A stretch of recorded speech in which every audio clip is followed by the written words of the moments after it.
Welcome to Awakened Divine Wildness. And this is Duane, and I am so excited today to share this conversation with a woman who I have just the greatest admiration for and was intrigued the very first time I met her at a National Speakers Association meeting. Maybe because I didn't know very much about her topic. And I don't think many of us do. And that's why I've invited Grace Ann Stevens to be my guest today, because I think she's going to educate all of us on a topic that is so important, that's becoming more prevalent, and will help us all understand better what we need to know and how to take the next steps. Grace Stevens has spent over 60 years hiding in the corners and the margins of her own mind and body until 2011, when her authentic spirit chose to come out of hiding and live freely and openly in the world. The power of IFS, which is Family Systems, was an important force in helping her take this journey. Grace has spent over 40 years in the tech world as an engineer and an engineering manager. She returned to school at the age of 58 and received her master's in counseling at the age of 62 in 2009, and transitioned gender at the age of 64 in 2011. Since then, she has become a speaker on authenticity, relationships, diversity, gender variance, and has written 2 books, blogs weekly on the Huffington Post, and this past July has been selected as an Amtrak residency writer and will be circling the country next spring, blogging on the Amtrak website. In addition, she has been nominated as a Person of the Year with New England Pride. Grace, I'm so honored to spend this time with you. Thank you so much for inviting me, Mal. I look forward to chatting with you. I'd love to read a little quote that I took from your book, which is called No, Maybe, Yes, Living My Truth. It's hard to live authentically when you're trying to meet the expectations of everyone around you and denying the inner voices that know your truth. And I think that's something that every woman can understand, because we're all guilty of it. We deny ourselves, our truth, our voice to fit in, to be accepted. And you've had that struggle probably in a deeper way than any one of us could ever imagine. So I want you to just share with us your transition. Sure, I'd be happy to. One thing, though, what's really very interesting, what I discovered upon my transition, and the only reason that I really wrote a book, was that my transition inspired my children to live their truth. And it has nothing to do with being a man, a woman, transgender, cisgender. And what I learned is that almost everyone, it's almost a human condition that we hold ourselves back from being true to ourselves because we struggle with being connected. And we're so afraid of being abandoned. If people really knew me, if you really knew me, what would you do? And how we get this fear, how this gets programmed into us, is something that I don't fully understand, but I recognize it in every culture, in every family, in everyone that I meet is I am so afraid that if you really knew what was in the innermost corners of my mind, you would reject me, you would abandon me, you would leave me. Now, for me, I never felt right as a boy.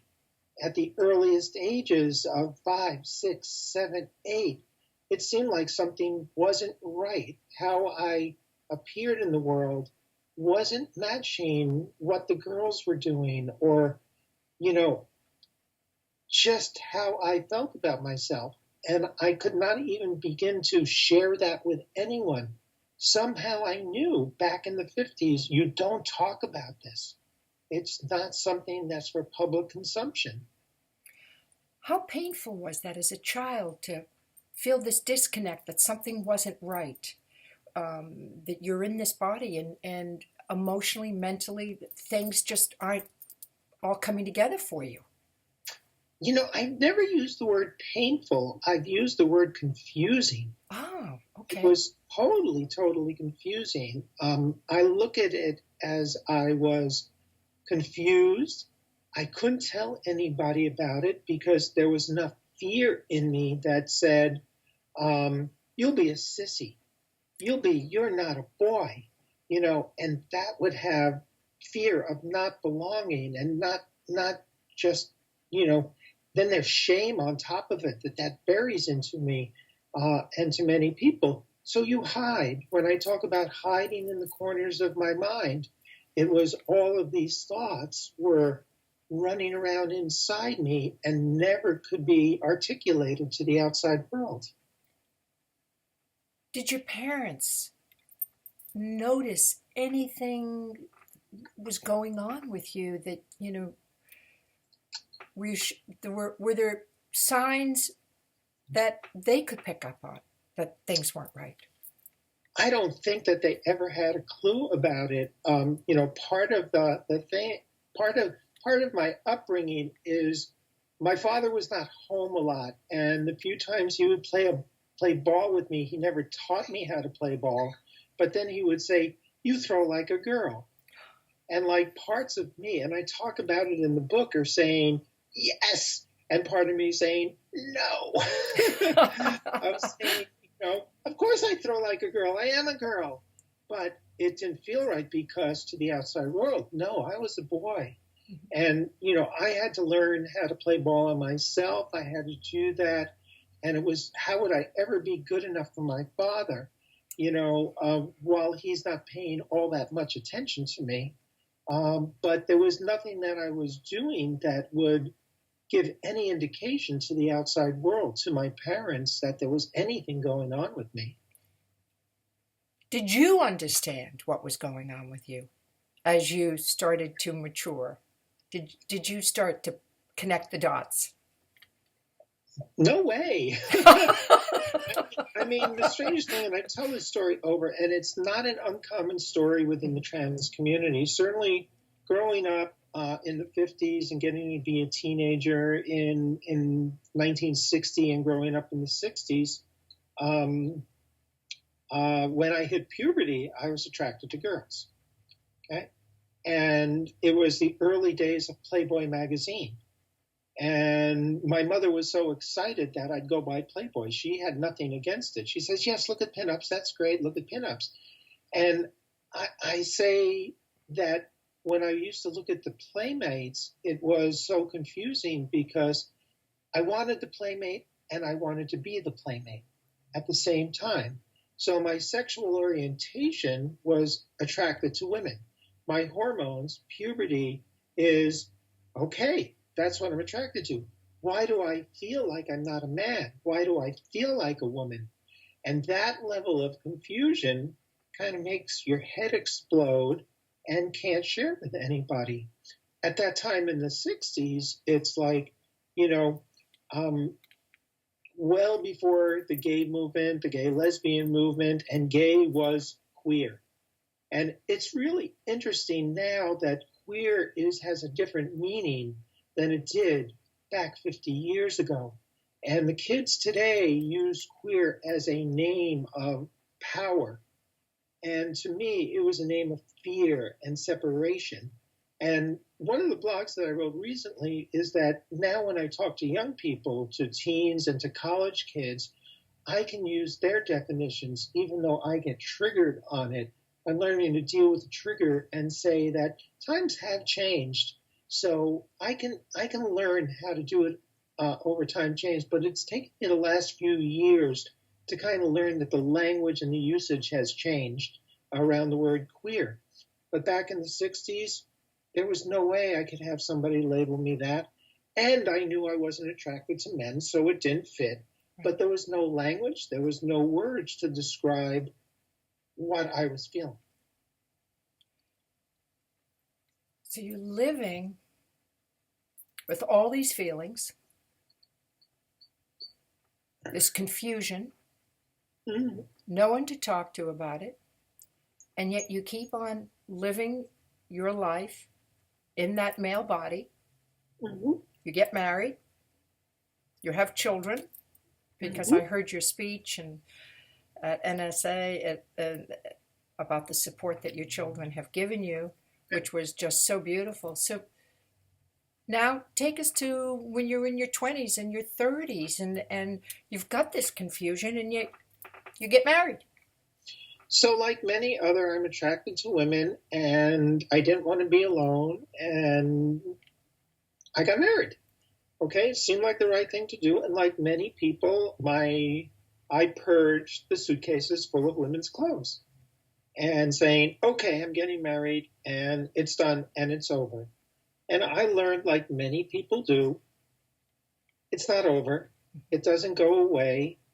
If you are transgender, it's something that is part of you.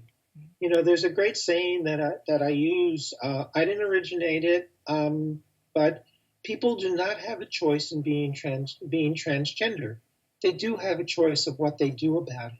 Mm-hmm. What's beautiful is now in the mid-teens of 2010 to 2020, more people are understanding this is just how people are wired. And we see trans kids come out, we see parents supportive. We still see many people not understanding it and thinking it's a choice. It's not a choice. You're born this way. You're born this way. It's part of your DNA. People understand that about sexuality. They're just beginning to understand it's also about your gender identity. There are some studies now that are beginning to understand that your sexual orientation and your gender identity developed during the third trimester in the womb. Your physical characteristics are determined in the first trimester. So what happens in the womb, third trimester, the different chemicals, hormones run through the brain development, and you are wired who you are. That's how you get to be. Now you drop into a culture that tells you you should be this. And for people that are supposed to be or should be one way, and yet their minds are saying, that doesn't fit. That's not right. Okay? It depends on the culture of whether they can say, wait, that's wrong, or I better not say anything. I better fit. Otherwise, they'll leave me. They'll abandon me. And that's that challenge that I talk about. How do I be me and be true to myself while I'm still in relationship with others? I need both. And that is such a dilemma that we as human beings have.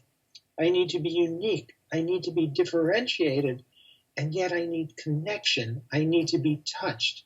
I need to belong to something. And, you know, for me, I hid. I didn't get the wheeze. I would not connect. I would not make friends because I was so afraid they would find out the secrets that were inside of me. Not that I would ever tell them, but that fear, which is a paradox, that I wouldn't make friends because I was afraid they'd find out and then I'd lose them. So it's such a dilemma, and it's such a whirlpool of going into things that you can never get your way out of. And the more people that I talk to that are trans, they go, subgroup, my story, yes, that sounds so familiar to me. Now, you went into engineering, which is like a considered very masculine type of field. It's not something that you saw many women in back, 25, 30 years ago. How did you show up every day at work? You're working with these guys, you're in engineering. How did you maneuver that? Did you not display any feminine traits or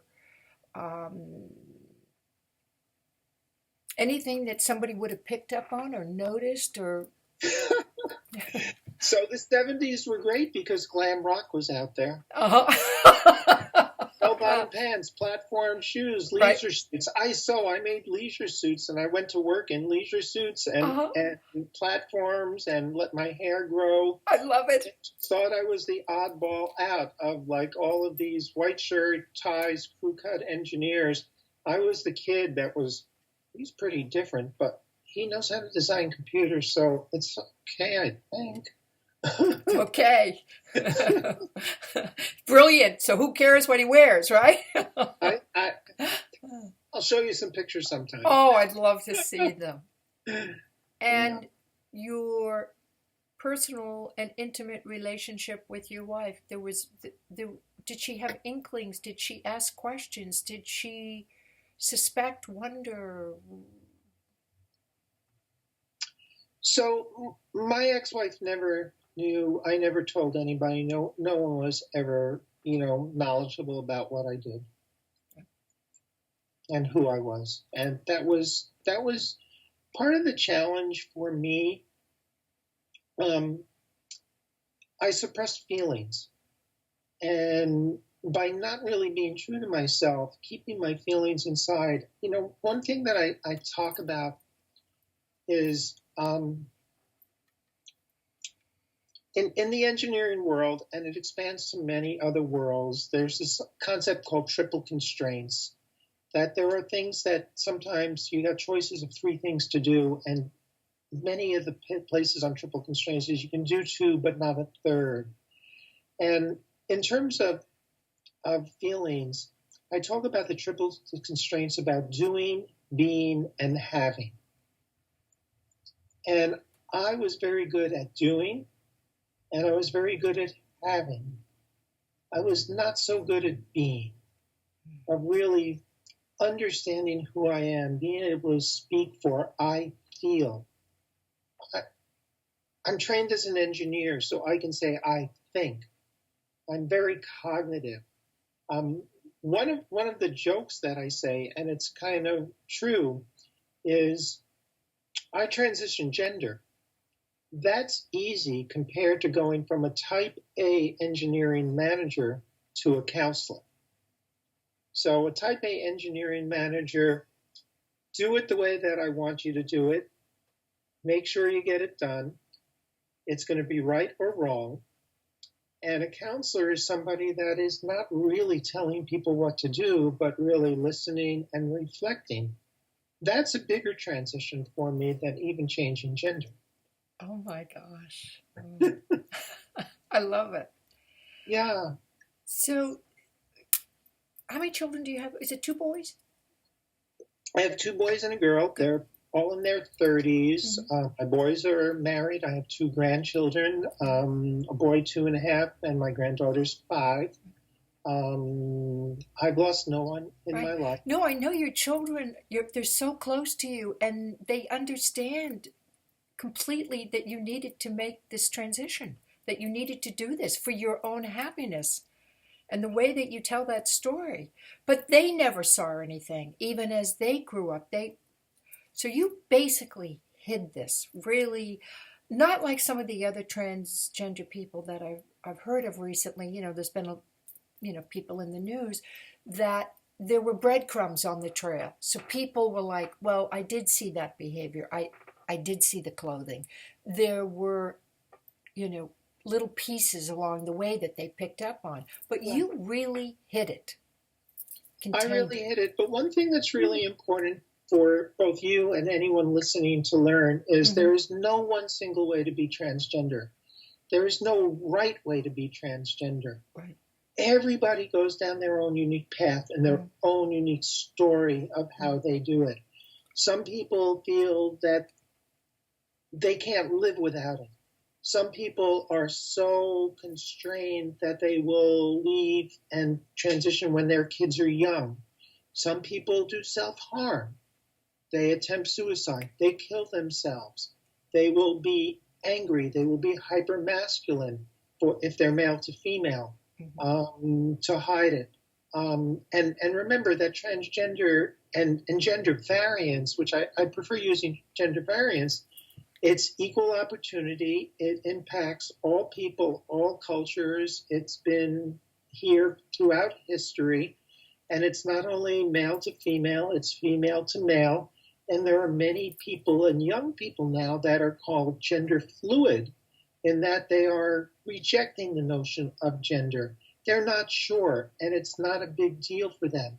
So the notion that gender is a binary construct, that you're either male or female, is an approximation that is cultures assume. Mm-hmm. But the reality of our humanity is that it doesn't fit in that simple binary box.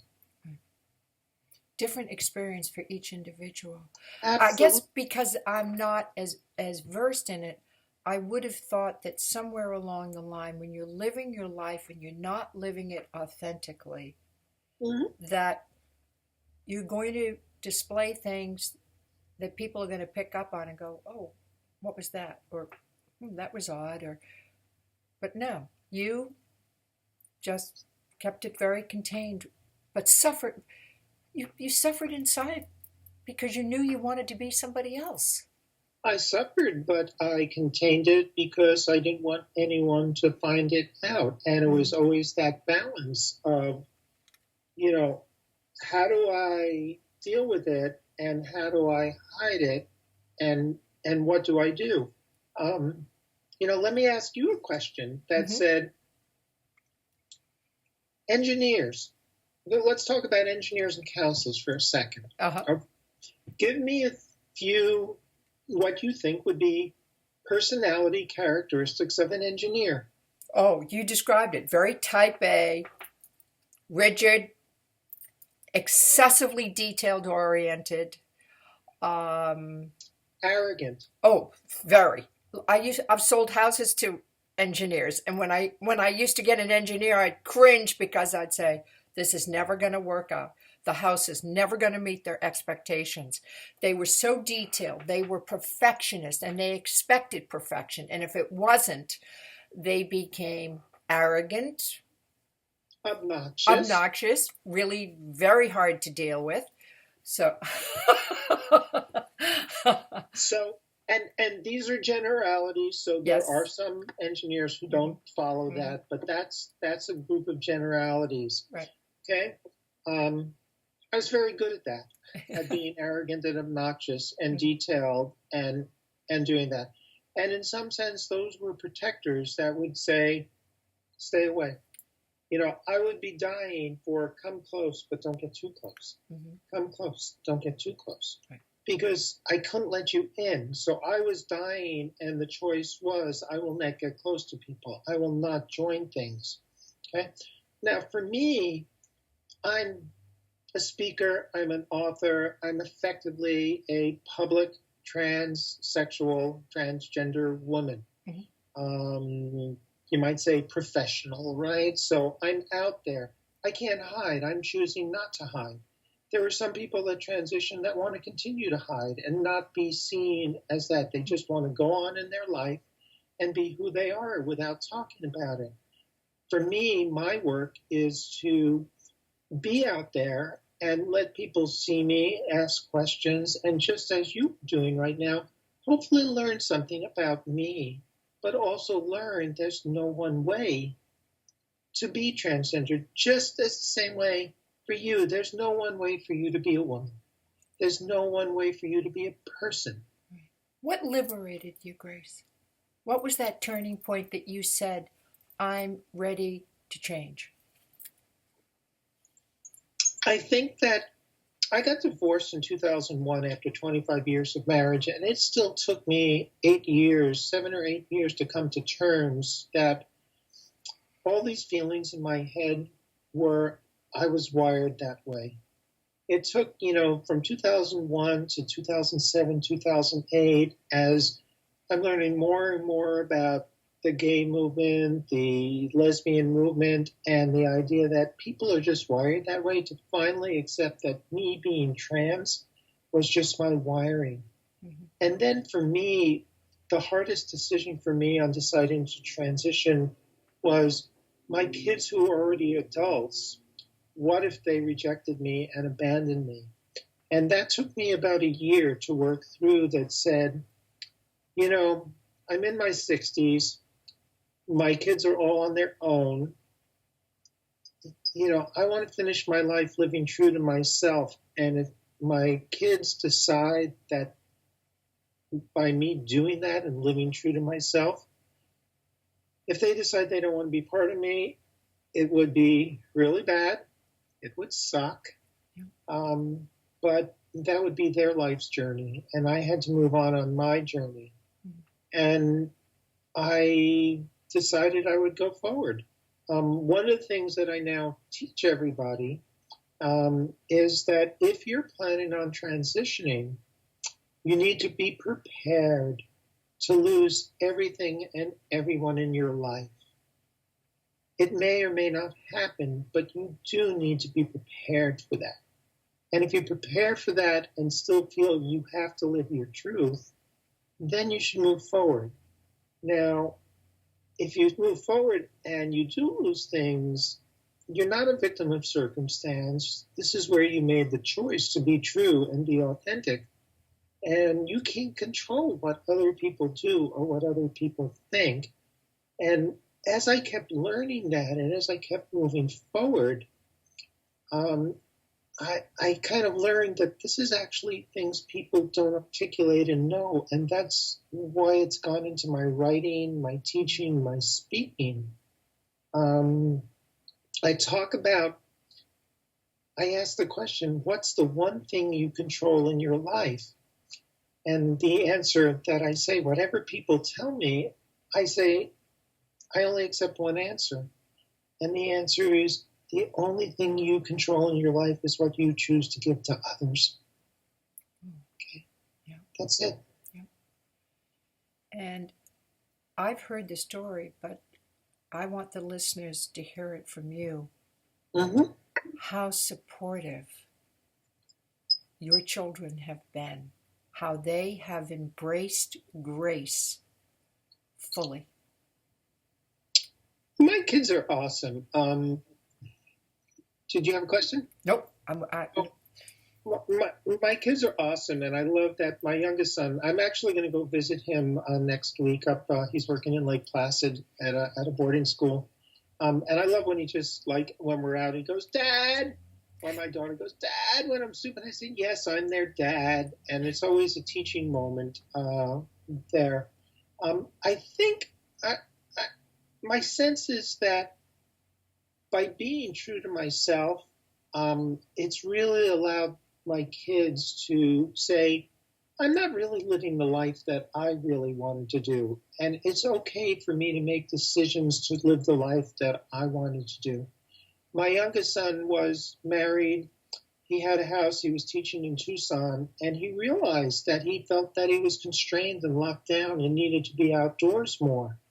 And he ended up finding a therapist, working it out with his wife, and they decided they could sell the house, they can move around, they can get into more outdoorsy stuff. His dream is to build a cabin and go off-grid in the woods somewhere, and he'll get there sometime. Mm-hmm. And he needs to be outdoors, running, skiing, everything. My oldest son is a wedding photographer and a stay-at-home dad. And he feels comfortable now in any issues just talking to me. And it's really great when I watch the kids. My granddaughter's 5 now, and she's now beginning to ask him, who is your father? And there's a picture of me and the family on his fridge. And he says, you see that's Grace, what Grace used to look like right now. Wow. She's 5 years old, so it's like, oh, okay, that's just the way it is. Yeah. And kids are growing up that they know Grace. They already have 2 other grandmothers, and I'm just Grace to them. Right.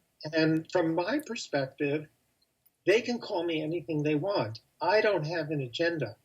There are some trans people that do want to be called mom or make up the name. Mm-hmm. My kids were already older, so it's like, and they were on their own. They know me as dad. Yeah. My youngest son said, even though you've had all this surgery, you've had all this facial surgery, you still come and I still see my dad. all you've done is changed all your blue North Face jackets to pink ones. So Yes, yes, I love it. and that's the Oh, way that I feel. It's like, uh, I'm the same. I'm different. I'm different in every moment. mhm, And, but what I've learned is relationships are about caring and listening, which is more of the counselor piece, not the old dad that told my kids what they should do. I've learned the hard way that me telling them what to do wasn't really the best thing for them. And now just listening and being able to make suggestions to them and leave choices for them without judgment. And that's taken me close to 70 years to learn. mm, And I'm trying to pass that on now. beautiful. What can you suggest to a family, to a young person that may hear this interview and they're in the early stages of trying to figure this out? Yeah. Where do they go? Who do they talk to? I think one of the most important things for them to realize they're not alone. They're not the only ones with these feelings. There have been many people before them. Mm, And they're also really lucky in that people can say the word transgender. Hopefully, that even if people don't understand it, we can move people to acceptance before understanding. A few years ago, I thought my job was to get people to understand us so they can accept us. I've now flipped that 180 and I say, you know what? You need to accept people first. You may or may not learn to understand them, but acceptance is much more important than understanding. And that's what we all need in this world. So for kids just coming out, there are gender therapists around. I work in some school systems where kids come to their guidance counselors and talk about it and say, don't tell my parents. It brings tears to my eyes. It brings pain in my heart that kids have come up to me and said, I have these feelings and I can't really direct them anywhere without parental support. When the kids get parental support, they flourish. And it's amazing. If kids don't get parental support, they get depressed. They end up on drugs. They end up doing self-harm. mhm. I think parents need to learn that love means acceptance, whether or not it fits the model you hoped for or you think society hopes for. I totally believe that the world is changing from the parents of transgender kids, especially the mothers. The mother bears are the ones fighting for their kids and making a difference in the political system and the world right now. The middle-aged people like me, we have very little political power as we're trying to do it. But mothers and parents are the ones that are doing it. I'm one of the co-leaders of a large trans conference that actually ended last week. And we have a youth and family program on the weekend. And I was so excited because for Saturday, we had 76 people pre-registered for the Saturday sessions. And at lunch for that day on Saturday for the youth and family program only, we sat 150 people. We ran out of food. We had to get more food. We ran out of space. We did that. And then late Saturday afternoon, we had a trans kids pool party, which was awesome to see the kids meeting other kids and families learning and meeting each other to get support. And that's one of the reasons I do what I do in the community, because the word has to get out. It must be beautiful for you to see small children, young people, now living happily. Absolutely. And their parents are supporting them. That's the foundation of your work today, to see that happen. That's one of the things that I'm just in awe of, seeing that they're running around and I'm so busy managing the floor, they don't even know who I am, but right. That is just marvelous to see that program growing now. Would you hold up your book for me? I would. Yep. So, because this is going to be a podcast and also a YouTube. So, no, maybe, yes. Living My Truth by Grace Ann Stevens, available on Amazon. And Grace, if someone wants to reach out to you, would you share your website address? So my website is www.liveyourtruth, but it's LIVURTRUTH.net. Wonderful. And there's a number of videos up there. There's the programs that I can do. So I'm available. All my blogs are up there if you want to read some of my blogs. There's another book, which is the blogs from 2015. But you can learn more about me. You can see some of the things I do in the community on that website. And they can Google you too to find you. So that's the other thing. Yes. I always find everything I want by Google.